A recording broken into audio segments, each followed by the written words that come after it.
Is this the country the founders envisioned? On an early morning of a June summer day, time stood still for a young Virginian, with quill pen in hand, facing the blank page before him. For on this page he had the duty of expressing in words the sentiments of a people seeking to be free. These sentiments were formed from oppression by a ruler located an ocean away, who denied the people's rights and was indifferent to their needs.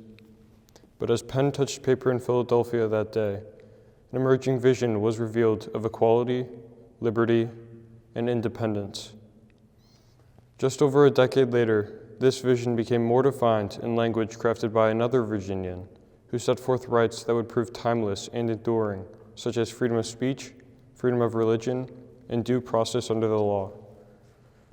These rights reflected a widespread belief in the ideals of a Massachusetts statesman that liberty, once lost, is lost forever, and spoken more passionately by a country lawyer turned patriot, "Give me liberty or give me death." These words of John Adams and Patrick Henry echoed those of Thomas Jefferson in the Declaration of Independence and James Madison in the Bill of Rights, which painted a picture of the country the founders envisioned. So what would they see in America today? At first glance, they would see many differences between the agrarian society of yesterday and the wired world of today. Smartphones and Wi-Fi bear no resemblance to covered wagons and the horse and plow. Another way of answering this question, however, is to look deeper. Consider what the founders would see in the transition of our country from the colonists to Generation Z, and the achievements that took place in between.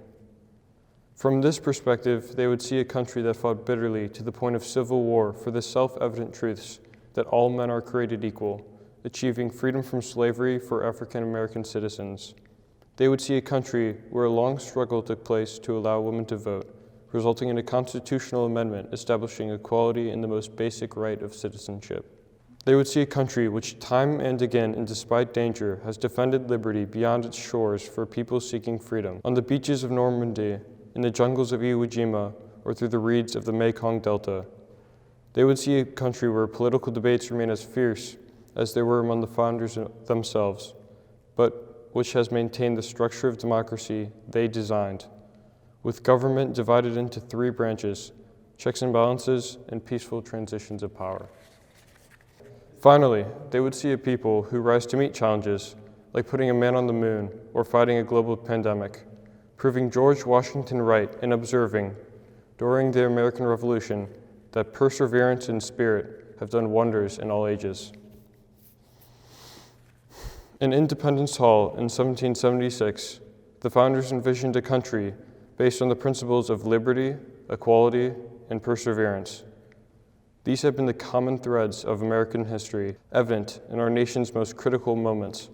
Liberty, granted by President Lincoln in the Emancipation Proclamation.